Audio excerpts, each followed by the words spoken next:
Okay, we're rolling. All right, we're gonna get into institutional investors now, everybody. So we're gonna roll. We were just in like the whole okay, how do you ground up develop or buy real estate? Why people buy it? Institutional investors are a little different then. Why do they do this? Who are the groups that are doing this? It's REITs, so real estate investment trusts. It's large portfolio type of companies that are their whole goal is to buy real estate for the stable income. Banks, life cos, passive accredited investors, they all would be buying, commercial real estate. And what kind of commercial real estate are they trying to buy? Something that has cash flow. They want a low maintenance property with a very long-term tenant in place that's accredited.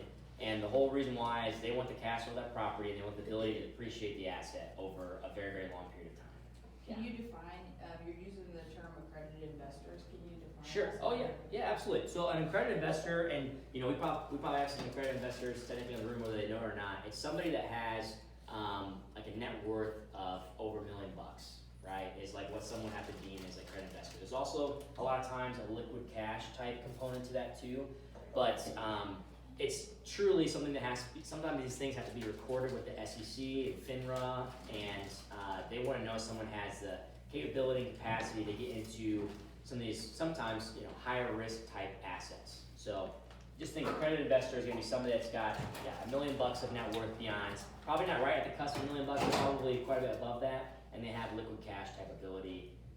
Now what's liquid cash? It doesn't mean you have to have it all in your bank account. It just means you have to have probably a certain amount of cash that's easily accessible, right? Great question then too.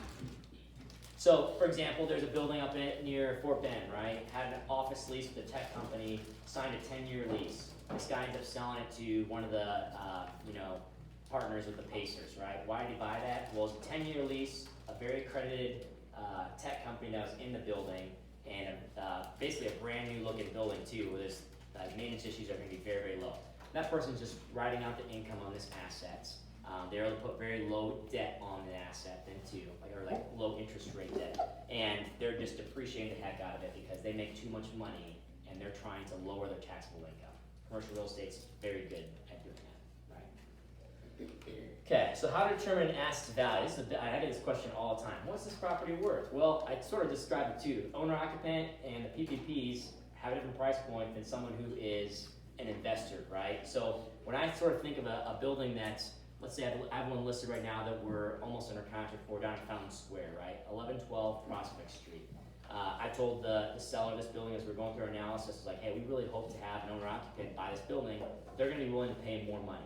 If you're looking at it just an investor, they're thinking, okay, if I buy this building, I now have to fill it with a tenant, and I have all these expenses to the building. At what point in time is it worth it for me to put my dollars into this based on the income I'm going to get after it's all said and done, the net operating income? So, value is a relative term. In this case, we're meaning purchase and or sale price is the value. And commercial real estate trades on its ability to produce income. Very different than residential real estate. If there's one thing I can knock in everybody's head today, residential real estate, you can go and you can see all these comparables. There's a 3-bed, 2-bath that sold recently that has similar finishes in this neighborhood, right? Very, I don't want to say it's always easy, but quite a bit easier to find this is probably what it's worth value-wise. And then you also have an appraiser's going to come out there and sort of do the same thing and look at all these comparables and say, yep, this makes sense. In commercial real estate, it's all going to be based off its ability to make income, and there's an equation that we use to solve that, right? Who all knows what net operating income is? And does anybody care to describe for the class what net operating is? NOI. Anybody? So it's something that's used for, you describe it? Yeah. Is it gross revenue minus operating expenses? Yeah, it's basically, at the end of the day, what are you making before taxes and such, and before any kind of debt. So if you are a business owner and you're like, hey, what's my net operating income? It's right, it's just all of your revenue minus all of your expenses, and that's gonna be your net operating income. Now, your net operating income is what you pay taxes on, right? It's before the tax level.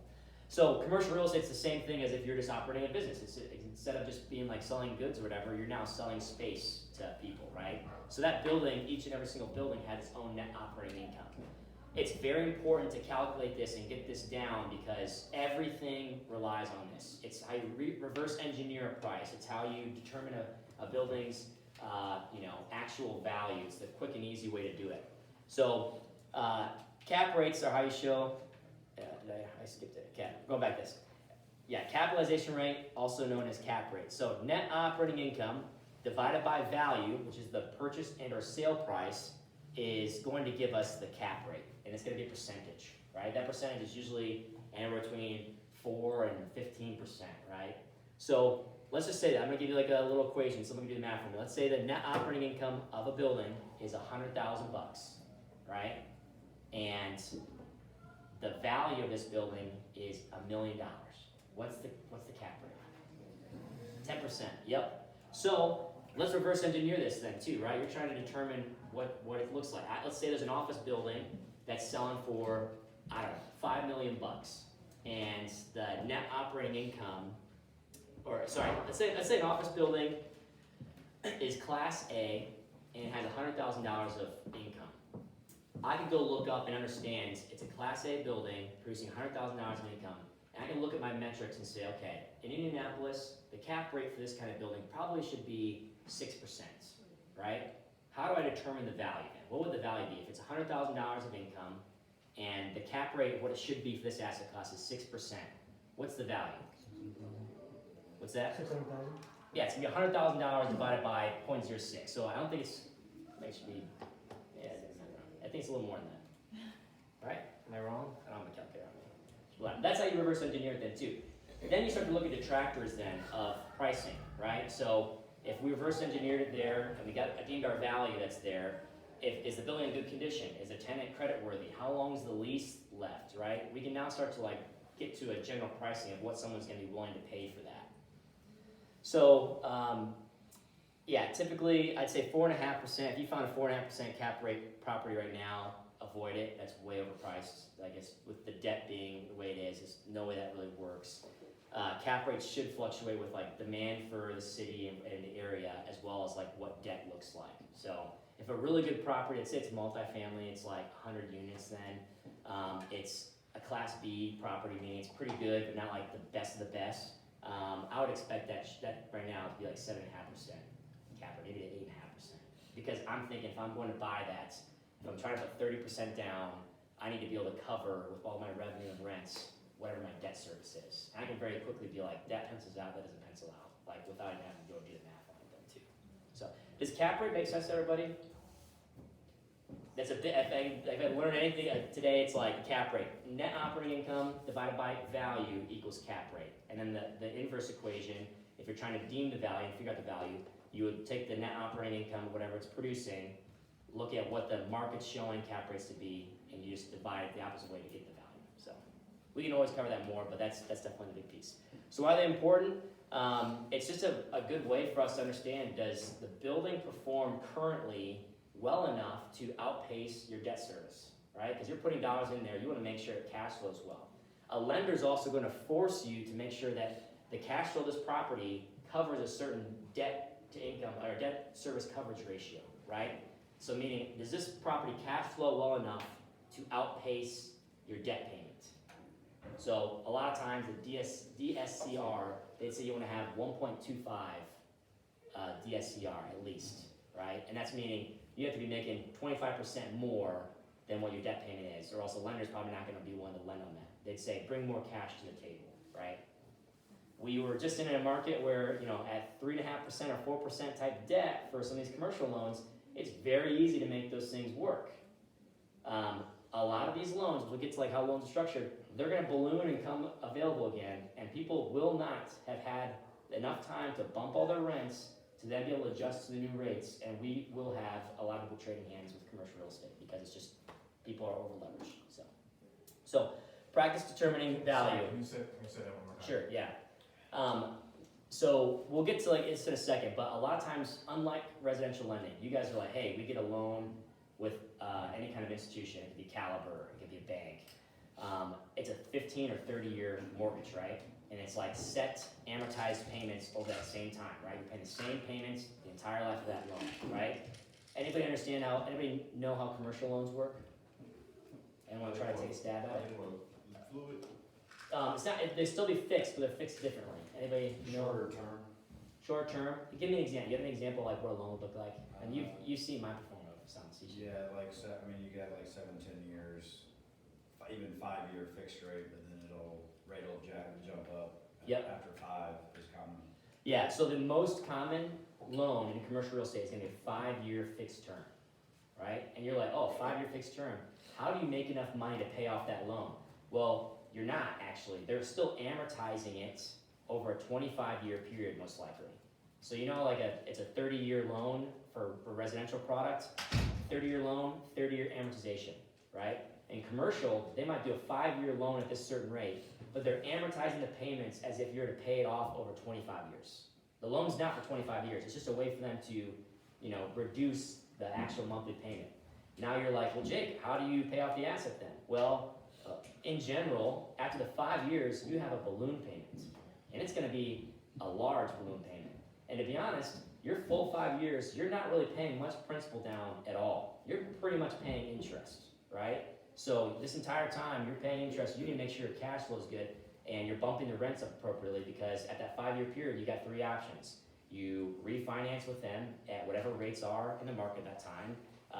You beg for mercy to hold on to the asset, because if rates jump, you're sort of screwed, or you sell it, right? There's not really tons of options, you're sort of forced into it. And it's the way the bank wins. So banks pretty much always win. That's your Silicon Valley. So. Does that make sense then over too? Like, so terms and deals in commercial real estate are so different. Like, you can sometimes do a 10-year loan on certain products. It depends on the type of product, depends on the type of asset, depends on the type of investor in it. You can sometimes do a lot longer term than that, but most standard is going to be 5-year fixed loans for that 5-year period, amortized over 25 years with a lump sum balloon payment there. If you come to the advanced course, we'll dive into like how those things work then too. So real quick, we're going to determine value. We got industrial asset in Plainfield. The net operating income is $143,000, and the going cap rate for the Indy West suburb is 5.8%. What would a fair market value be for this? And I don't have the exact number. Who can calculate that for me? I want everyone to try real quick. Get a calculator out, because again, this is going to lock the cap rate into your mind.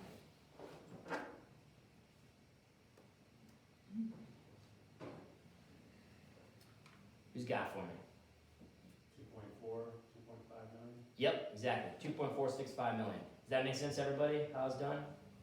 No, can you go through them? Sure. Yep. So this is going to go back to that cap rate equation. Who can tell me what the cap rate equation is again? Net operating income, Yep. Well, that's the inverse. To find cap rate? What is the equation? net operating income divided by value. Yep, equals cap rate. Yep. Yep. And then we're just going to do the inverse of exactly what you said in 2. So if you have the other 2 elements, you've got the net operating income and you have the idea of what the cap rate should be. You have 2 of parts of the 3 equations, so you just reverse it, right? Yeah. So you just divide this 143 by 0.058, and that's going to give you like the value. And then you have like your detractors. You have your additions and detractors. Is it a better location? Is it a primo building? There's definitely different pieces there as to what happens there. So makes sense? Okay. Examples take something. Other determining factors, vacancy, right? Is there a lot of vacancy in this building? Physical defects of the assets, zoning assessment, are leases market rate, overvalued, undervalued. So this is a big piece, right? If there's a building out there and someone says it's worth blank price, I might go in there and analyze and say, it's not worth this price. You're actually pricing this building out as if it was full, right? Your cap rate is based off of like the entire building's full. If there's a lot of vacancies, if I'm a buyer, I want to buy it at the price that's inclusive of these vacancies. Why? Because I'm going to make money if I fill it. Some guys, their entire job is to find assets that have vacancy. They get it up to like 90 to 100% occupancy, and they're going to go back to the bank and refinance out. And sometimes you can make a crap ton of money. And there's going to be an example of this here in a second. Solely by leasing a space with credit-worthy tenants, right? So how to determine value if the asset's vacant? We're going to go through this approach real quick. 2 approaches. Price per square foot based on surrounding comps. This is going to be more like what you'd have in residential real estate then, right? You might say, okay, this home's worth $150 a square foot or $250 a square foot based on the areas. You can do that a little bit here if the asset's vacant. I will usually do this and get 1 price point for the assets. And and then I'm also gonna do this other secondary evaluation, which is reverse engineering it. I'm gonna look and say, if the building was in great shape and it had a tenant that was paying market rates, I'm gonna put expenses there as to what I think expense log would be for the building, and I'm gonna, give myself a scenario of what I believe the net operating income will be, right? And then I'm going to go back and, subtract all the construction costs then too, the carrying debt, lease expense, all that, and I'm gonna now figure out, okay, how much is my spread gonna be on the building, right? What should I actually be making it to? Does that make sense how you we're gonna do that here in a bit, but. Yeah, paints a nice picture. Yeah. Okay, the art of value add.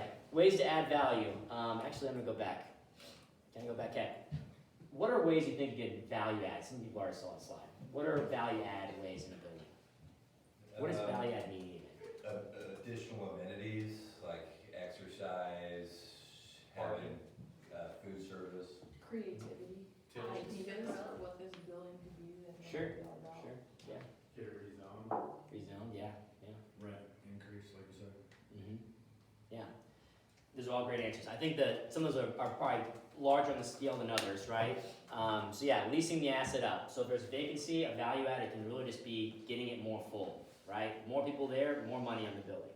Increasing rents, that's a value add. Decreasing expenses, one of the best ways to create value for a building. It could be poorly managed and it could have just not the right systems in place. You can go in, decrease all those, your net operating income, could skyrocket. And that's actually sometimes the best way to do it because you can't, rent has a ceiling price, more people are actually able to pay for it, right?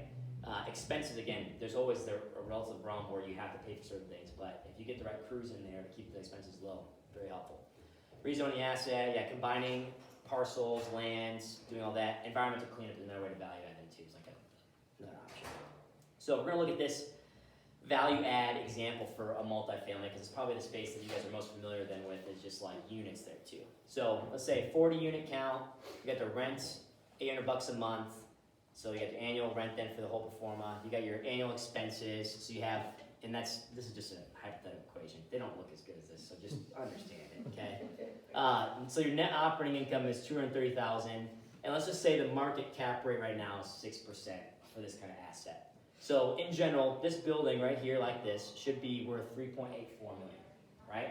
So let's say you're gonna go buy this building, you're like, hey, these rents are actually too low, right? They're a little too low. I'm gonna go in, I'm gonna buy it. I'm gonna hold this thing for 3 years maybe. I'm gonna rent bump all these over time. Usually it's gonna come with some dollars, right? You can't probably just bump the rents up. You're likely gonna have to freshen the units up. You might say, I need to get new countertops or fixtures and all these things. It might cost me 10 grand a unit or whatever. And then I can bump the rents up maybe $200 a month. That'd be a huge jump, right? The one thing I'm going to show you and notice is the cap rate between the two is going to be different when I say this next scenario, and I'll explain why in just a second. So you come in, 40 units, you bump them all up $150 a square foot.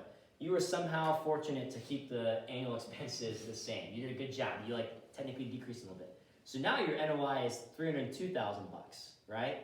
I have this cap rate being a little higher. Why do I have a cap rate being higher? If you're underwriting any deal, you should just plan to have a higher cap rate, right? Because they say it's more wear and tear on the building, and it's always better to underwrite and be safe, right? Who knows? A bank might come back and say, this is a 5.8. Great, you made way larger of a spread. But any big developer is going to say, you bought it at a lower cap rate, 6%, and then you're going to transition out at a higher cap rate, right? And I need to explain one thing, because cap rates, people get confused about this. I'll explain in a second, but look how much value creation there's there, right? It's a ton.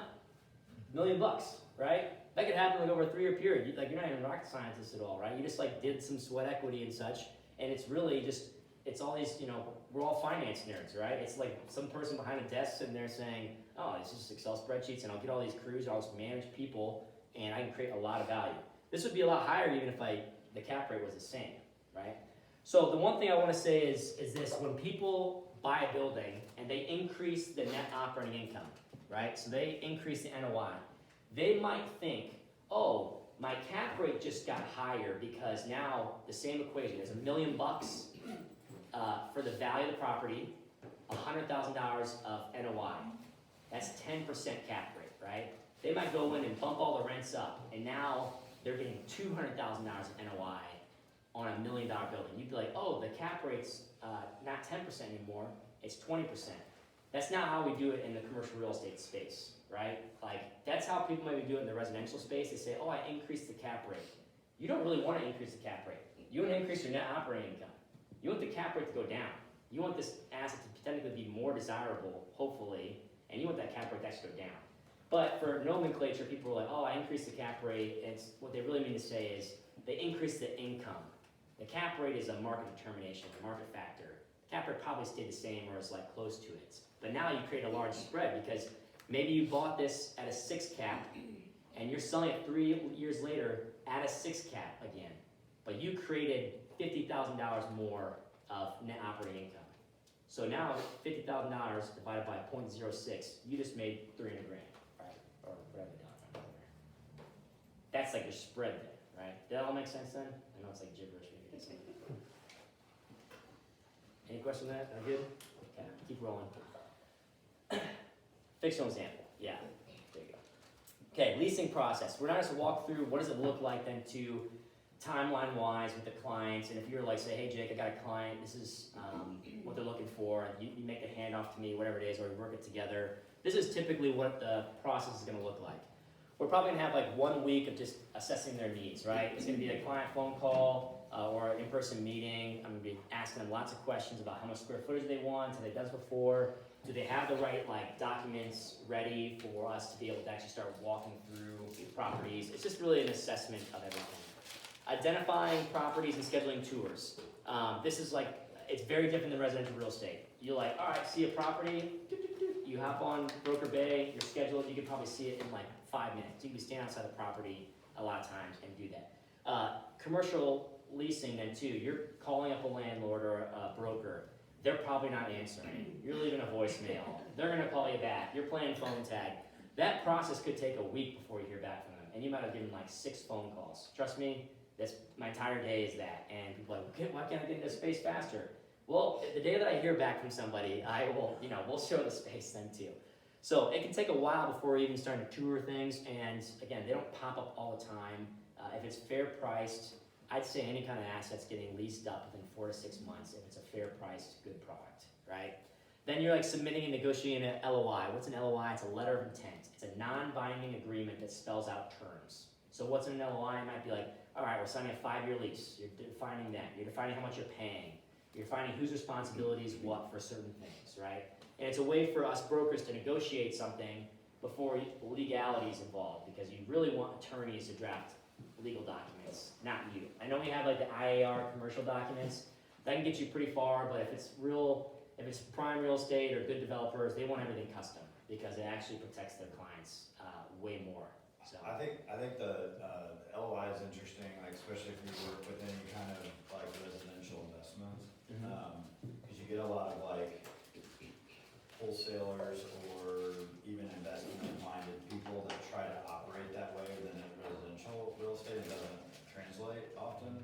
But I remember, just like sifting through that sometimes is like, why are you writing me a term sheet on a duplex?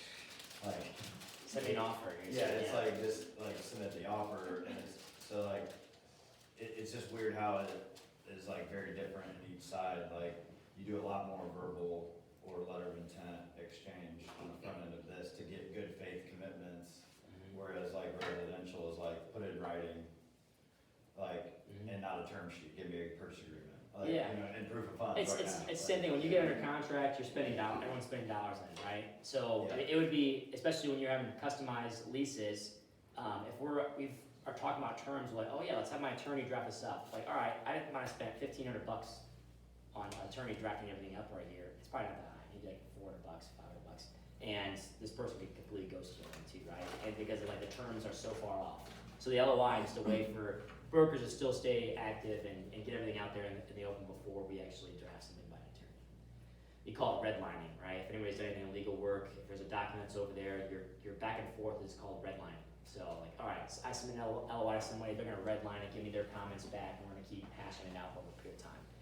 Fast ones, it's like 1 week, usually 2 to 3 months, then 2 for a little bit longer. And then it takes to execute a lease, 1 week to 2 months, because they might have the lease that has the LOI terms on it, and then you're now the attorneys are back and forth, negotiating everything, redlining it up, really trying to protect their client. Attorneys are usually deal killers, so they don't really try to get deals done. It can be unfortunate.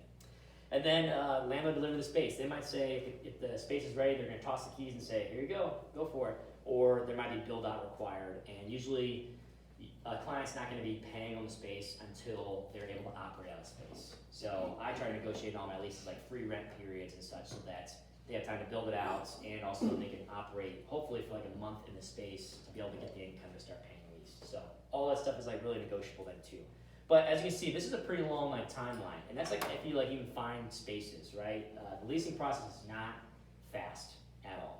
Any questions on any of that? Cool. So purchase process, a little different than two. So somewhat similar to what you guys have, it's just like the risk assessment of things is a little bit greater and what you have to do for like lending purposes, right? So again, client need assessment, then identifying and scheduling property tours, 2 weeks, 6 months. If they're really picky on certain things, which again, most people, if they're buying a pretty large asset, they are. I mean, 6 months could be a year and a half. It could be 2 years, right? It could be way beyond that. So it's not really a quick and easy thing. Same thing, submitting and negotiating an LOI. If you see like a 30-unit multifamily product, and depending on who's listing it, you could probably get away with doing an commercial document from IAR. You probably can get away with that stuff too. You get into bigger stuff or unique assets and getting into different type of lending scenarios, those documents are not helpful. You want it to be a lot more bulletproof to protect your client for the rights to buy the asset and or like sell the asset then too. So then again, negotiating that, executing the PSA, and then initiating the financing and the due diligence process. This is like very crucial, right? Very different than residential real estate. You get a contract, you hand it to the lender. What does the lender do? They take it and run with it. They basically solve everything. They schedule appraisal. They just run with it. In commercial real estate, you have to hound the lender. Like the lender is not working on your time frame. They might have the entire purchase agreement, knowing exactly when you need to close and all those things, but it takes a lot of responsibility. It should be on the client, but sometimes it comes to the broker of like pestering them. What kind of documents do you need? What do you need to see from us? Because all of a sudden, a week before closing, their underwriting team might say, oh, well, we need to get this kind of thing done on this property.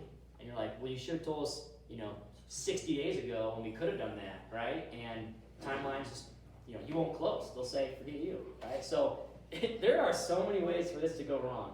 I helped a church buy a church building one time, and I was checking out probably every third day. I'm like, oh yeah, everything's so smooth. Everything's so smooth. I was like, are you sure? Let's hop on a phone call with your lender. Let's have this. Literally the week before closing, I texted them, are we still good to close? Does your lender give you the approval? And they're like, yep, they said we're good to close. The following day, this is 6 days before we close, the lender's like, what do you mean? We need to do environmental testing, a physical inspection, all that. I'm like, that's 45 days out immediately. And I don't know how we saved the deal, thank goodness. First time I ever got real pissed at a lender, and it was not good, but very justified. So anyways, you gotta drive the conversation. It's unreal. It's just so different. It is not on autopilot. It is not on autopilot. You gotta drive it. At what phase in the leasing process does a building become available to market? Sorry, this is the purchase, but you're saying on the leasing side? Or purchase, yeah, either. So at what phase in the lease, say this building, there's tenants in here, we're coming up on the 5 years or whatever term, at what phase do they start marketing it for sale? Or for renewal, or for a new lease? Yeah, I mean, I would say like a year left on like a lease for a building, I would be going to the tenant, hey, are you planning to stay or not? If so, let's work something out, right? And if they're like wishy-washy, I'm probably 8 months left in the lease being like, we're listing this thing. We're gonna start showing it. I don't want any vacancy. We're showing as if you're not staying. Yep, so I'd be doing it probably 8 months, because it can take some time, right? And then you have leverage then too. If this tenant's like, oh, well, they don't have anyone to come in, they might try to leverage it to get better rates. I assume it's relatively the same, but the vacancy rate just destroy cash flow, Yeah. flow or. Oh yeah, it's the biggest thing. Like Yeah. for everybody that has rentals here then too, right? You have 1, maybe 2 months of lost rent on your property. That really could eat your entire, income on the property for the year from a cash flow perspective, right? Maybe not your appreciation and the fact that you're buying the home, but it could literally all your loss, like you don't make any money that year. Commercial real estate's the exact same way, it's just you can write it off a little bit different, a little more advantageously, but yeah, vacancy is a killer. It's a killer. Yeah. So on a commercial property in your area, what does a listing mean with subject to offer, and they have 2 pictures? You can't see any interior pictures or anything. So it's for sale, and all they have is 2 pictures. And it says subject to offer, doesn't have an amount, doesn't have any triple net, nothing in the paperwork. So there's 2 pieces here. That broker and the person who owns the property, they probably are not on the same page of price. Okay. And it's likely that the guy's like, the seller's like, let's just toss it out here and see what kind of offers we get, right? And the broker's like, sure, it doesn't take me that much to like flip it on there. Most places aren't gonna have good photos, right? It's just not a thing that you really have. When I'm getting a phone call, I list it up there, I'm gonna have maybe a few photos of the property. It's just sort of standard. If I have if my client was willing to pay the money for getting some kind of demising plan or whatever, I'm gonna attach those things in too. But the first thing is I'm just gonna get it out there, and brokers and people are just gonna start calling, and I'm gonna start qualifying everybody, right? Before I show a property, I'm not showing a property for lease or for sale until I'm qualified, because so many people want to see space or walk through things that have essentially no business doing so, right? I hate to say it that way, but it's just the reality. They might not have ever figured out what kind of buying potential they have. They never talked to a lender or understanding that it takes a lot to be able to buy a building. They might say, oh, it's $600,000. I have a home for $600,000. I probably could buy that. I'll just put 5-10% down. Nope, they're gonna put 30% down, and if they don't have that cash, who's putting the cash there? Is the debt service coverage, does it cover? Are they accredited? All these types of things. Well, this broker has like 2 or 3 around Fountain Square like that. Yeah, and it's just typically what it's gonna be. So the route there too, right? If you're interested in those properties, figure out and define for you and your clients, why are they interested in the property? Right. Calling the broker up, and again, this first stab at it's always the best. You don't get a hold of them, leave a voicemail, shoot them a text. Hey, got a qualified buyer, I want to describe to you a little bit. Not sure if this asset makes sense or not, but I want to hear sort of what you're thinking a little bit. And they might respond, or they might not. They might respond, they might not. Yeah, you never know. You never know. Usually it's say 24 to 48 hours. If they're gonna respond, you might have to pester them a lot. So then describing the client is a very important piece to this too, to get them engaged. So when I leave a voicemail for somebody, it's a vacant building, just for example, I'm gonna call them, hey, I got a qualified buyer. This seems to make sense for blank and blank reason, but I'm curious about sort of the things that are going on with the property. Give me a call back. Very worth our time to have this discussion. And pester them several times to get that done. Now, they're going to, again, probably try to pre-qualify me and say, tell me more about your buyer. What's going on with the buyer? I'm gonna ask that question all day long with somebody and say, okay, are they, an already operating business? If they are, that's huge help. They can get business financing potentially to buy the business. Are they someone that has a lot of cash? Have they walked through the lending process? If they have those things, I'm gonna give them homework items before we ever schedule a tour. This could be for leasing and or buying, right? It's just a way to save so much time, because I have some things on LoopNet, for example. I sort of hate throwing things on LoopNet. I probably get 15 phone calls a day from people that are not able to touch this, truthfully. Which I hate to say that, but it's nope. If we were to look at your personal financial statement, you got $60,000 credit card debt. We're not signing a lease with you. I don't know what you're trying to do. Start a business, pay that off first. So. What do you, when you say you don't like doing things on the network, I still do. So CoStar's free to list stuff, but you have to pay to visit to actually view it. Craigslist is another great spot too. So I do list, if everyone wants to write these 3 places down, very important.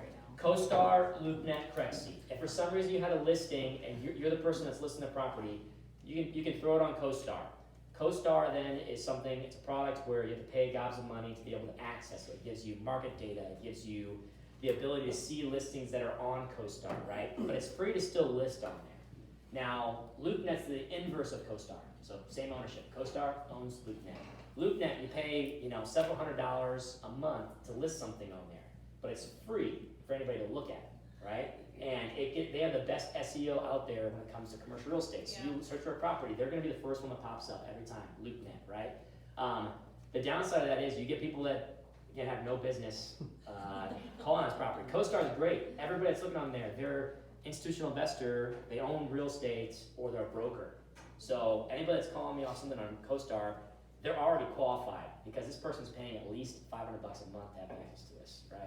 They're not going to just randomly do that if they have a random small business, so. What's the fees to access, do you know? CoStar, Yeah. like Or probably, next year. you have to sign a year contract, so they only allow you to sign, and that's gonna be like probably anywhere between $450 to, $800, depending on if you want local, like 14 surrounding counties, if you want the state, or if you want the national.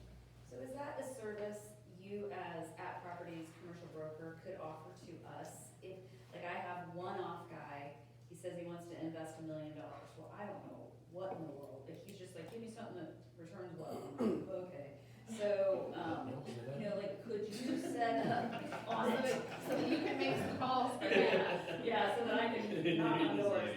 Could you set up a Crexy, like, or a CoStar search for our one-off client like that? So there is, it's not like the MLS, which is unfortunate, where you can like ping things. CoStar is they are so, Crexy pings me every day. it's the most spammy one ever, so you gotta be careful, you gotta go in your settings. Crexy found me, for sure. Yeah, CREXI, yeah, so that's another free one, you can pay for services, you get actually, I think it's a great spot for leasing, it can be okay for like buying, selling. CoStar's still the primo right now. CoStar, every time I log into it, it has like a 30-minute window where I have to re-log into it. And it shoots me a text, and I have to enter in that code. I'm the only one that can, like, for this, we pay it out of the commercial division, right? So all my splits are paying for that.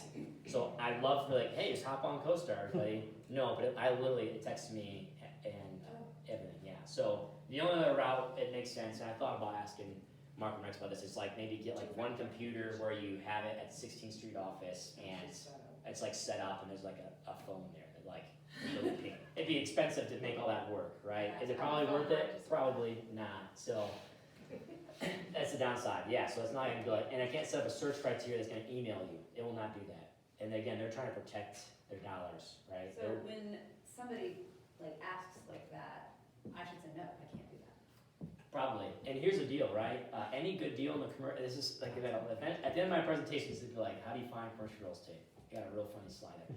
But no good deal happens on a listing service. The shit stuff goes to the listing service. Sorry for you. I'm telling you, like, good deals are like our word of mouth stuff. It takes like this building right here. We bought this building because I called up a few people. I need to find something. Here's the price point. This is what I'm looking for. And my one buddy was like, he's in the commercial real estate space. Oh, our other buddy, their firm owns this asset. And I was like, oh, great. So I called them up again too. I said, hey, let's be realistic on like pricing of this. Here's the value I deem it as. Here's the value I think actually I know you'd be willing to sell for. Does this work? And horse trading for months, and they're like, yeah, it does. And we had to convince lending then for it to work then too. And there's so many Is this pieces. whole course just about like, hey, you guys can't really do this, send them to me? I'm not sure. I'm not sure. I feel like shutting my computer. No. CoStar. The tips up. Like there's definitely huge tips, and it's gonna be, and it's so much word of mouth, and it's same thing with me too. It's like it's everyone.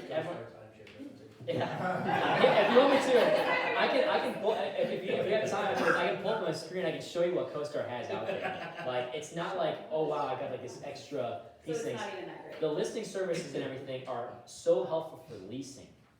They are not as helpful for like the buying and selling, right? The buying and selling is going to be hopping onto like Collier's website, to Cushman Wakefield's, to JLL, to figuring out other like middle market like commercial brokers and getting on their investor lists.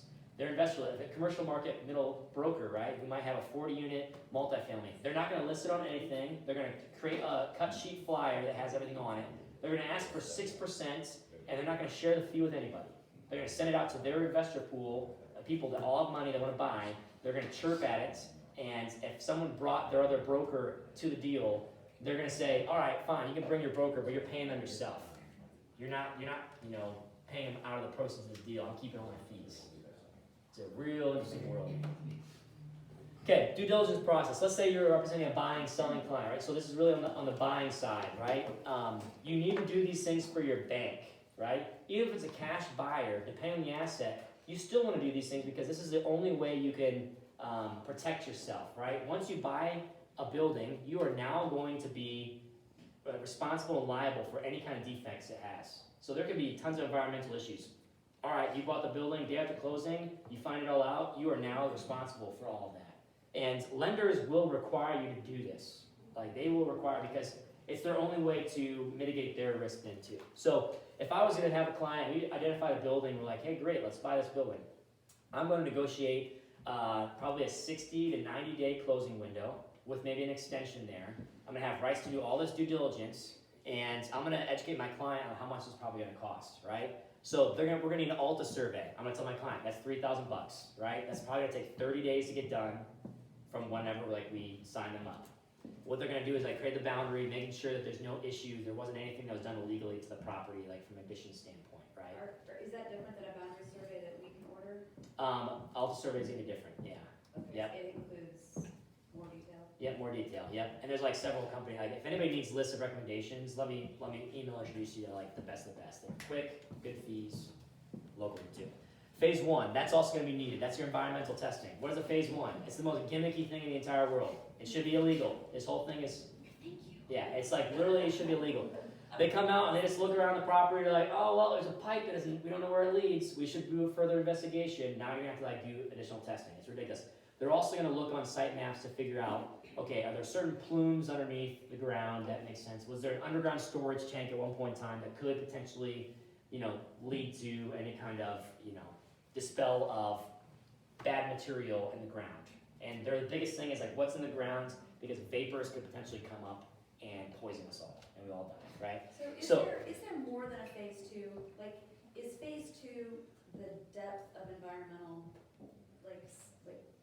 testing? No, it could go like way farther than that. So then, what happens after a phase two? Then it So- goes into like specifics? Yeah, so look, I'm gonna hit the 3 things that we need for lending, and then I'll go back to your question, Jenny, that's right. So we need that, like, we need the phase one. Hopefully, we don't need any additional other environmental testing. We then need an appraisal then too. The bank's gonna order that, but they're gonna charge you it, right? So just understand, they're gonna order that, but they're gonna charge you that fee. They might incorporate that into your lending docs, your loan, but at the end of the day, if you were not closed, they're gonna send you that bill. So just understand, right there, that's already like, 8-9 grand worth of like just paying stuff to then play ball. I also then recommend people do a physical inspection. They can actually come out, say what is going on with this building, and a lot of times we'll actually give you pricing of what they think it will take to fix it, right? So they'll come assess all the units and say, these units are like 6 years old, you probably have another 5 years on them, they're good. They'll also then check and say, okay, this is definitely an issue with the building. You should probably, negotiate this into your price. So I do recommend that whenever I can. All those take like 30 to 45 days, except for the phase two. Who knows? That's a big question mark, honestly. So going back to your question then, anyone have questions of those 3 tests or 4 tests before we go to phase two?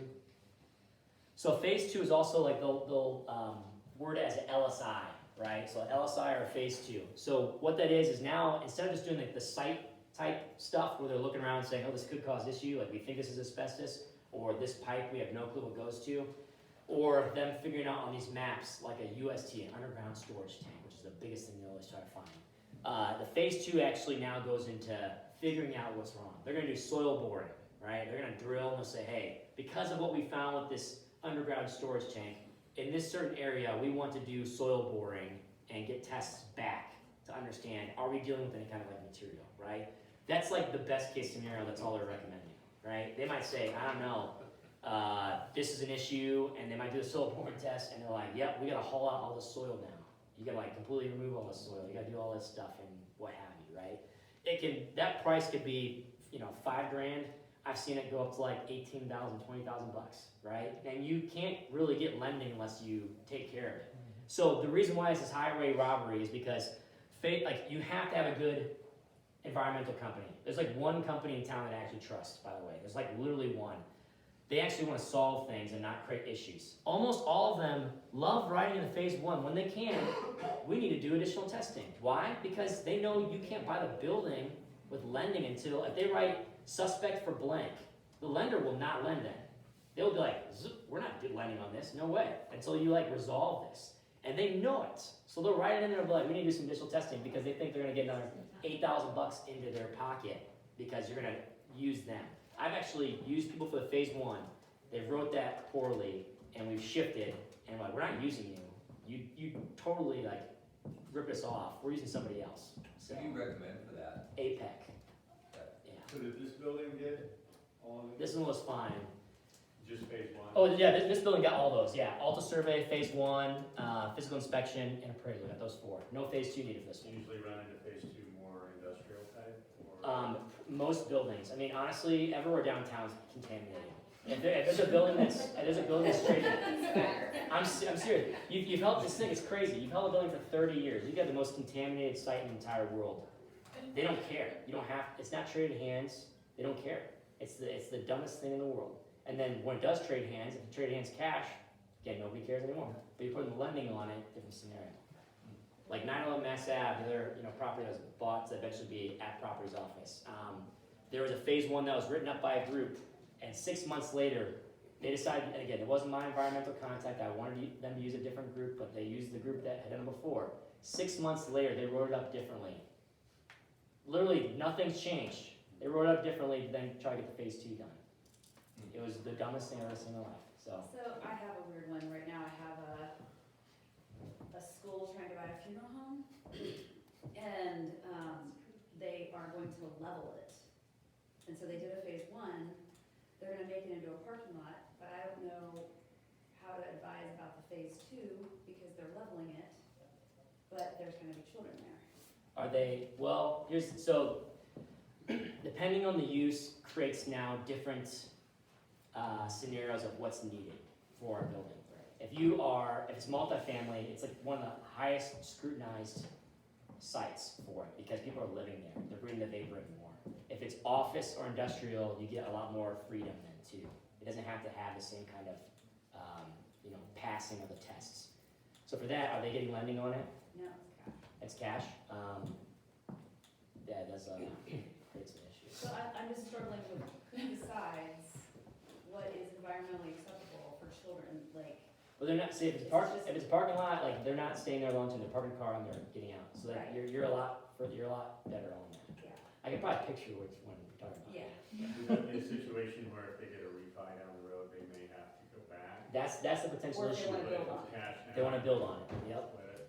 Yeah. So I mean, that's the thing is like it could be contacted. Like I can connect you to Apex. Say, hey, like what are your thoughts on this? Right? Like send it over. Whatever kind of reporting you have. We might eventually want to be building on it. What are your thoughts? They'll shoot you straight. Those guys. They are did a good. phase 1, but I haven't seen it, so. Yeah, I'll try to like see what it looks like. Okay. But I can connect you to them too, and they're great. They've done a lot of work for me. Okay, what do landlords want to see from tenants? So we're looking back to the 2, okay? You own a building. I try to reverse engineer this again. If you're the tenant rep, you have to be thinking, if you were the landlord, what do you want to see if you're going to lease this space to a tenant, right? It doesn't always need to be like a business that's been operating for a long time. It could be a new business, but if it was a new business coming in, you'd want to see that person being pretty polished. You want to see a business plan. You want to see what they're expecting. You want to see their personal financial scenario, right? So if it's a business that's been operating for a while, we're going to look for income statements and or tax returns for the last 2 years on the business, right? I want to see, are they profitable? Can they actually afford the space or not? If they're close to being profitable, I might still take chances on it, right? Credit worthiness of the applicant. You could have them do an actual credit check, but I also have them do, mainly a strong person, like I have them fill out a personal financial statement, and I want to see that strong. If you don't know what a personal financial statement is, Google it. There's templates out there. It's literally a snapshot of somebody's financials currently, right? All their assets, all their liabilities, gonna like literally produce a net worth, and then also below that has them describe, okay, what's their income scenario look like? The debts that they have, what are they paying? Why do they have them, right? It's a snapshot. And I want to see that looks really good. If it's a new business, maybe they're like putting all their life on the line. They're like, hey, I'm putting it all on the line here. I might still lease to them, but now I'm going to want an investor or someone to sign alongside with them who does have a strong personal financial statement. It's going to be a guarantor, right? On any lease that I'm signing, if I'm representing the landlord, like the business owner is signing a guarantee, anyone that's in the business ownership is signing a guarantee, and then anyone who's an investor is signing a guarantee as well. What's the guarantee? It's basically like, if this business folds over, how am I getting my money, right? Because you can have a business that closes up shop, takes all their assets, throws it back in their personal bank account, closes and folds over and says their business is bankrupt now. And if you don't have a guarantee signed and you only have a sign with that business, you're out of luck, right? But if you have a guarantee signed with that person's name, you now can go after that person, right? Nobody wants to do that, but like essentially it's like, all right, you have a house, you better be like pulling cash from that. I'm getting made whole for my lease. How does that typically work then? People usually settle, whatever. But yeah, I wanna see a personal financial statement that's strong. I probably wanna do the credit checking too. Any questions on that then? So if I'm representing a tenant and it is a new business and we're looking for space, I'm telling them, give me a business plan, give me a personal financial statement, give me a little blurb, like a one-page blurb of your company then too. As I'm reaching out and trying to schedule a tour, I'm sending that stuff over to the landlord right away. I want them to know we're polished, we're ready to go. Like, hey, we're serious. Because in my mind, if I'm the one on the landlord rep side, I want to see polish, because then I'm like, okay, maybe we do want to give this tenant a little more dollars, or it opens up the floodgates of what a deal could potentially look like. Make sense overall too? So what do lenders want to see from buyers? This is a big question too, because I think a lot of you guys will probably be in that space. They will want to see a pro forma detailing out the financials of the asset, right? They want to see, does this thing actually make money, right? Especially, does this thing make money with the debt that they're now giving you, right? They're going to want to see that debt service coverage ratios, DSCR, of at least 1.25. As the market gets a little more thin and unique coming up, I expect that number to go up more. It might be 1.3, it might be 1.4. So just understand that they're going to want to see, does cash flow, outproduce the debt? It doesn't necessarily need to outproduce the debt from when you actually buy it, but they need to understand in your pro forma that you're going to get it beyond that, right? And they have to believe in that plan. Strong plan managing the assets, hopefully at least a background in someone doing this, like before. They're also going to want to see, again, a personal financial statement from the buyers. So that same document you have for the people leasing it. I mean, for the commercial assets that I bought, they've got me, they had me fill a personal financial statement. They want to see that snapshot. I'm signing off on it legally, saying this is a representation of what my scenario looks like. They also want to see a good net worth for the asset. A lot of times, if you're buying a property, they want to see a liquid net worth, so cash or cash equivalents of at least what their loan amount is. So if they're lending you $500,000, they're probably going to want to see, do you have access to 500 grand cash pretty easily and quickly, which creates a new scenario for a lot of asset classes too. I think multifamily you can get away with a lot more, but if you're going to other spaces, that can be a pretty big deal if you don't have a business that they can rely on the income from. And then collateral, sometimes they say, is it a recourse or non-recourse loan? If you're ever in the buying scenario, you really hope you can somehow finagle a deal that's non-recourse, meaning they can't pursue you for your own stuff beyond just this asset, right? Recourse loan means, oh, you're not making payments on this asset, we can go after you for your other assets then too. And then, lenders want to make sure that they're the first lien on the property. They don't want to see there's other people that have liens in the property too.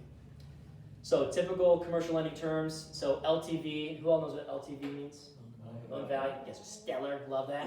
So 60-70% depending on the appraisal, as well as depending on the asset class. Like I said, a 5-year fixed term, it could be like 7%, 5-year fixed term. At the end of 5 years, you now have a balloon payment of a large amount to then actually pay off or refinance that time. It's the way for lenders to make sure they're always getting ahead, right, of things. And then PS, I'd say I strongly consider this. If it's a commercial lender you're working with, they're just straight up liars. I'm not even kidding you. You're dealing with a relationship manager, not the underwriter. There are so many times you get to the finish line and they're changing the deal terms. And the relationship manager's sitting there being like, oh, well, my underwriter's saying this. What I want to say is, underwriter, I'll flip you off. Forget that. They promised me all these things. Until that deal's done, there's nothing that they can't really do. I always encourage, if it's a big asset someone's buying, just because a lender's sending over bank docs, I would ask them, hey, send those bank docs over 5-7 days before closing is when I need them to be sent over. Why? My attorney's going to review them and they're going to redline them. Because people think in residential lending, it's not status quo and normal for someone to try to change the document that the mortgage is, right? Not really a thing. In commercial real estate, that is a thing. The lender might say, hey, we want this to be our standard document, and if you're a developer or someone who's done it before, you hire an attorney and they'll write that thing to shreds to try to negotiate for you then too. It's a big deal. So, but yeah, commercial lenders are fibbers. So whatever they tell you, don't trust it. Because they're always going to say, oh, we don't have any commercial attorneys in the room. Yeah. Do you have a recommendation? For what? Commercial. For attorneys? Oh, I have plenty, yeah, lots of them, yep. So, commercial real estate, what's the role of the broker? Understanding the buyer's needs, preparing site selection, and managing commercial real estate connections, negotiating the proper terms and conditions to help protect the clients, getting the property under contract, educating and reminding the clients on timelines. So I usually create hey, this is when we need to have the dates by, whatever it is. And then putting out any kind of fires, right? But when you're under contract on most things, especially the purchase side of things, the client is actually supposed to be ordering all these items. They're supposed to be the ones managing the relationship with their bank and making sure things are going further, right? I think a lot of people that I've helped deals with that are very familiar with residential real estate and not commercial, they've relied on me, and I'm basically being like an owner's rep, right? Where I am now managing all this on behalf of the owner. That's not the case, and technically, we have to get permission for that. Most of these cases for people I'm buying, they're every lender's hey, you're stepping into this territory. Are you sure you're supposed to be? And I'm well, it's not gonna get done. And they gave me permission, so yeah, we have to make sure that it's done. Unlike residential real estate, where you guys are the ones managing the lender and all that stuff, very, very different thing too. So, scheduling due diligence items should be on the client. Handling lending conversations should be on the clients. Marking up, handling legal documents, the biggest thing you do not want to do. That's why we trade on LOIs. I can redline and do things with LOIs. A legal document, I should never touch. I can review and say, yep, looks like the LOI, but I should never be the one recommending language because you very quickly get into a crazy lawsuit situation, which would not be good. So same but different. So residential, you all know residential very well. Timeline, let's say you got under contract, what's standard timeline? It's probably 30 to 45 days, right? It can probably be less than that, 20 days, but when you get under contract, 30 to 45 days. Lender drives the process. Value is determined by recent sale comps. The due diligence you're probably recommending to your client, it's, home inspection, the lender's making you do the appraisal, you're probably doing a sewer scope. Outside of that, you might not necessarily need to do anything else. Standard purchase docs and forms, so everyone's operating pretty much off the old standard forms. And we already have this commission for the sale, and it's publicly listed, so you already know it, right? Off-market deals, by the way, if you haven't done an off-market deal, you still have to negotiate that fee like you would be in commercial real estate. So in commercial, what's the timeline? 60 to 180 days from being under contract, and that can go way beyond that, right? I'm negotiating a piece of land in Fountain Square. That due diligence timeline literally could be a year. So we've been negotiating for 4 months already, and it might be until I get paid on it, right? It's gonna be probably a year and a half until it's done. Buyer drives the entire process, not the broker. Value is determined by cap rates and or the reverse engineering of those cap rates. You want to have the appraisal, phase one, Alta survey, likely want to do the physical inspection. All purchase docs and LOIs are custom and driven by the attorney and written by the attorney. And then in general, the commissions can be all over the place, right? If it was an asset that was really tough to sell, and I might even tell a client, hey, it's gonna be really tough to sell. 6% standard where I take 3, give 3 to someone else, but I think this needs to be 8, and I'm gonna take 5 and I'm gonna give 3 to somebody else because this is gonna take a ton of my time, right? It's all negotiable and it just depends on what kind of relationship you have with the clients. Is that still all seller paid typically? All negotiable too. So I would actually, if I'm listing a property and let's say it's $1 million, I'm pricing it out and I'm educating my client saying, you're paying both sides of the fee, right? I'm gonna tell them this is encompassing that in our pricing. But that's not everybody, right? If I were to not publicly list it and just shop it out internally, it might be a different story. I might say, hey, if you wanna bring another broker in, that's fine, you can, but the price is going up, you're paying on your own side. So, 9/11 Mass is a great example. It was back and forth about who's paying it. Technically the buyer paid it, so, the fee. Great question though, too. So how to find deals? Hope and pray. Oh, you have a question? Yeah. Have you ever renegotiated your commission, say in the middle, because something came up and it did become more difficult or more annoying or more? It's a dangerous game, and I try not to, right? I mean, technically, there's one deal that I did, and I had to get certain approvals then too, with the brokerage in general. But it's a dangerous game because you got to know your value. Then that's the first thing people try to cut out is the brokers. Oh, this deal doesn't work, but it works if the brokers are involved. Well, what's your value? You made the connections, you made things work. So I really recommend not doing it if you can. Yeah. Going back to how to find deals, hope and pray. Yeah, but no, in general, you have these listing resources we mentioned before, CoStar, LoopNet, Crexi. I put mapindy.gov, you go there, you can at least like find out who might own the property, and you can Google that LLC or that person's name and stalk them if you want to try to find out who owns the property to sell it. Yeah, call relentlessly, I always say that too. So deals are not typically listed on the MLS, by the way, like where all the residential properties are, when it's listed by a commercial broker. So if you see a property on the MLS, if I ever see a property on MLS, I'm like 95% certain that it's a residential realtor. That's like typically what they're doing is residential real estate, listing a commercial property. That's helpful for me to know because I'm gonna try to take advantage of it. So, There's one on there now, yes. yeah, so, but it's sometimes people do that. If it's more common to others, like it's fine as long as it's getting eyes in front of it, right? That's the main thing, trying to get as many eyes in front of a property if you think it's gonna be difficult. But again, really good properties are never marketed on services. They just aren't, right? They can still work out for people, right? They can be okay properties. But if it's like something that's gonna be a home run, like financials, and that's really just brokers talking to each other. It's pounding the pavement, hounding the phones. If you were trying to say, how do I find commercial assets, Jake? I think you go to every single client you have. Every single time you're talking to a client. Hey, do you know of anybody that's in the commercial real estate space or owns commercial real estate? Great, what's it like? Do you know anything about what they're doing? We'd love to connect with them. We've got a great team around commercial real estate. Maybe there's some value add strategies we can partner with. Who knows? I think it'd be great for me to meet them. Get their contact info, reach out, have coffee, hear their story, figure out. It's every person that's calling me about properties that I have listed, I am reverse prospecting them saying, hey, like you own some commercial real estate? Great, what do you have? Like, tell me more about it. Is it performing well? Like good, bad? Do you want a 1031 exchange that? I bet I could find someone to buy it for you. Like, it's just trying to figure out the off-market things as best as possible and creating marriages between clients, right? So reverse prospecting, everybody. Ask all day long, always. So your turn. This is a real quick practice, and we're almost done. Very, very close to being done. Okay, we're gonna do 2 scenarios in this building. I want to start with first and foremost. Let's say this ground floor area was just really nice. It's like storefront. It was cool. It was great. And you're operating as a tenant rep broker. What would you be doing if you found this building like, I think this might be right for my client? A little active participation. What would you be doing? You saw this on LoopNet. You're like, that's cool. First, I'd run the numbers. Run the numbers? What do you mean run the numbers? Tell me more. Cap rate, find out how long it's been on the market, what it's been leased for, what it's been used for before, get some more information, just vet it out. Sure. How would you go about doing that too, Natanya? Well, I'd call you, no, I'm just kidding. No, I think reaching out to the person, I know that spot, I think, was listed by a broker I know, but.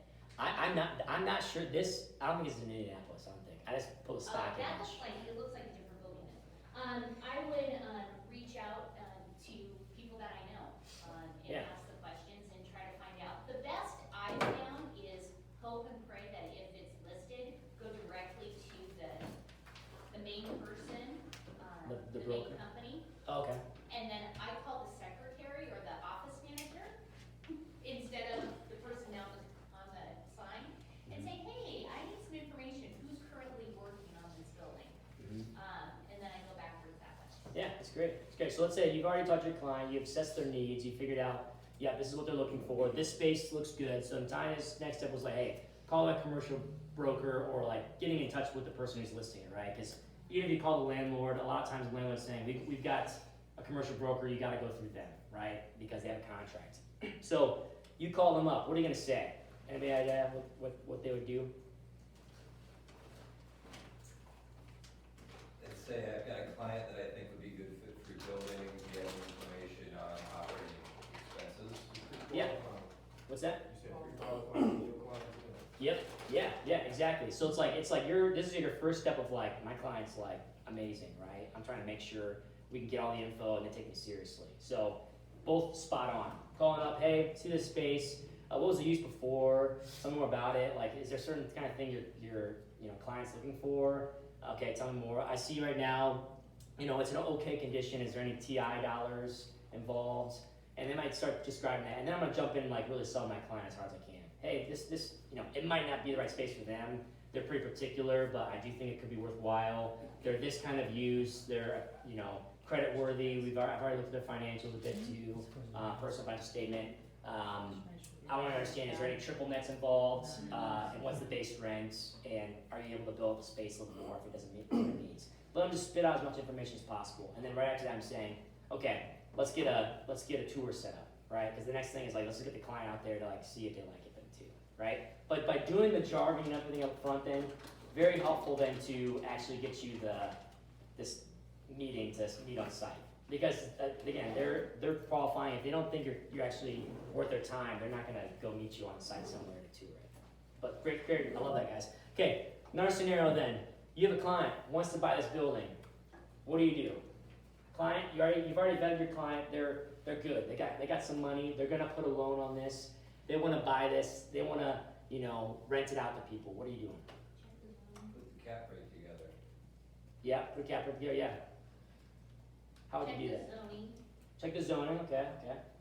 Would establish a price per square foot for a lease, and then establish net operating income for revenue. Make a spreadsheet. Yeah. Revenue. Yeah. Performing it out, right? So like, that's exactly. You guys both saying like that marriage between the two. It's looking at it and saying, okay, if I were to buy this building, again, let's say it's nice already, it's nice-ish. You figure out, okay, I might need to put $100,000 into redeveloping this building to get it ready, right? But you're gonna put it all on a pro forma and say, yeah, what do I think I can get rent-wise? What do I think the expenses could look like on this? And essentially get myself a net operating income, like general idea there. And then you're gonna look at the cap rate then too, right? Of what do I think an asset like this is gonna look like if it's fully leased up cap rate wise? Do the division, net operating income divided by that cap rate. It's gonna give you a general idea of the value of that building. Now you know what it's worth if you did all that work, right? If you were buying it with all that income. So you know that should be the max you would ever pay for that asset. And it shouldn't be anywhere close to that, because you now need to understand like the vacancies. Okay, how long is it gonna take you to lease the space up? What's it worth risk-wise to create that value? I might look and say, okay, if it was vacant, I'm taking all this risk, I think I probably want to try to make $300,000, $400,000 on this by leasing it out, right? And I'm not to convince the lender, so I'm gonna get that pro forma bullet tight, figure out, start talking to potential tenants then as well, as I'm even going through the due diligence process, and then calling this broker up and saying, all right, like, hey, do you have pricing? If they have the pricing already listed, you'll very quickly know, are they realistic or are they way off? Right, and just negotiating through that stance. So, makes sense then to you? Sorta? Yeah. Practice makes, better. I don't know what they say. Practice, not perfection, practice makes improvement, yeah. Progress. Okay, so the last thing really is incorporating CRE in your business. So how do you incorporate this in your business? Well, just ask clients all day long about commercial real estate needs. You have somebody that's like looking to lease space.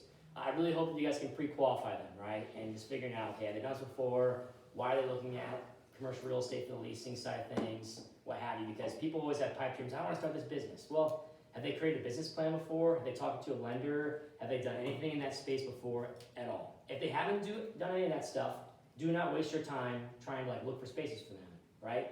Do not waste my time by sending them to me either, right? Pre-qualify them first. Them getting a business plan and showing, okay, it's a huge step. Is it always needed for an entrepreneur to have a business plan? No. But if you're gonna go lease space and or have a building and it's gonna be, have money, you understand that thing's actually gonna survive. But yeah, asking everybody and their mother about, do they own commercial real estates, or they know somebody wants to get into it, and then just pre-qualifying. Have they done that before? Do they have cash on hands? What have you? And then also just understanding too, if you do find somebody and you do pre-qualify, there's a couple routes we can actually do deals. If you want to do deals with me, right? You can just refer them on, and you can get paid 25% of whatever the percent commission is for the deal, right? So if let's say we're on the buying side and it's 3%, you can get paid 25% of the 3% whenever it closes. Literally by an email introduction too, right? Some people in this room have literally sent 12-word emails and get paid out on deals. So, yeah, or yeah, you're welcome. Then also there's another route where we can do an oversight where you can actually keep 75% of the fee, but how that works then is I can provide just deal information and recommendations, but I don't ever meet with the clients. I'm just providing advice on the back end to too, right? So you get to keep a majority of that, but it's also like, I'm not running this deal for you. And that line can get blurred pretty good, so I'm pretty firm about like, hey, this is stepping in over the territory. I can't do it this way, it's either gonna have to be referral or the commission's supposed to look different, so, yeah. Cool. Awesome, that's all I had for today. What kind of, yeah, thanks. What kind of questions do you guys have, I guess? You have one? Yeah. I guess earlier you had kind of skated over like places that you would look besides, LoopNet and so on, and then you said you'd look to regional ones like Colliers. Did you say that? Yeah, big firms, yeah. They list stuff on their websites themselves. Now, Okay. their properties they're listing are usually pretty large assets. Okay, They're not Cause really like, small. so I just pulled them up because I know they're listed with studs, and I had a client who was interested in office space with studs. Mhm. And like, it looks like they've got a lot of good information. Do you have any others that you would recommend that are like this? It's any of the big commercial real estate firms, so it's Colliers, JLL, Cushman Wakefield, Okay. CBRE. So if you drive around, you'll see the signs. What kind of questions? Any other questions? Do you have experience in dealing with clients that's got a building, they had a strong lease on it, that is, and it's come to fruition, it's ended, they wanna sell the asset? You usually recommend that they just unload the asset, or would you recommend that they release the space and position it to max value? What kind of building is it? To office building, 3 stories. Is it in good condition? They had it built out probably 4 years ago on it, so it's. Well, let's say the exterior, is it good condition, like good location? Yeah, Okay, then if they could find a way to put a 10-year lease on it and then market it like leased up on like a 10-year lease, that's gonna be your highest and best value. okay. But then if not, you're looking at the owner occupant play, someone that wants to buy it for their own use, that's like how you wanna shop it because they're willing to pay more dollars for the building. So, I would say in that specific asset class, if they get a very long-term lease, then you're really just like someone's buying income then, right? Yeah, So that's what I would recommend, but okay. it depends on a lot of, if they had it and they didn't have anybody coming to lease the space then there's a reality there too where their vacancy could kill a lot of their Yeah, potential return. that's the position they're in, and they have enough money where they're not worried about it, but they'd rather unload it. How much longer term on the lease? At least end it. At least already Yeah, it's they're vacant. vacant, they're out. Then I'd market it both for sale and lease, and then only entertain leases that are like very long. Got it. Yeah. Do you know, like, you mentioned like Cunningham, they lease all their restaurants, like, do you know kind of a percentage of owner occupant versus, leased space in Indy or just in Yeah. general? I mean, most people that are like restaurants, especially, most people are not owning their own building. Yeah, it's pretty rare for people to own their own building, just because it's the bankroll aspect of it, right? You actually have the right cash flow, what have you, but it's depends. If you get to like markets like Fountain Square or Broadway, you might see that more because the pricing is different. Like where Cunningham's going, and a lot of his restaurants are primo real estate. So he's going into like something with a strong developer, and there's just not an ability for him to like participate in the ownership. It's just like leasing.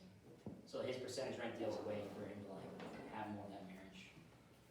What are reasons that properties might be vacant in cool locations, like Rockville? There's plenty of seemingly commercial spots that are like La Piedra or whatever Yeah. over here. It's the biggest issue I see too, right? You see a property and you're like, wow, this should be, like, why don't they sell this, right? Half these things are owned in trusts, and then like people don't even know that they own these assets. They don't care. People, if they own it and they're just paying taxes on it, sometimes they're like, I'm just gonna wait until things get further along and then I'll do something with it. The amount of money people have out there in the world is stupid, and they don't care. It's Is unfortunate, it but worth like hounding and just like trying to like cold call and get a client out of the deal, or? depends on how, if you had someone that really wanted to buy the space already, different story than. Bring the buyer. Yeah, if you didn't have somebody like, this is a cool asset, then we're really probably not worth your time either, but it does happen. If you start to recognize that something's held in a trust, give up. If it's held like in an LLC, you've got chances. If it's in a trust, you're going through the attorney, there's zero chances you're gonna get past that gatekeeper. In my experience. questions into? Hopefully it's helpful, yeah, before. Can you see flex property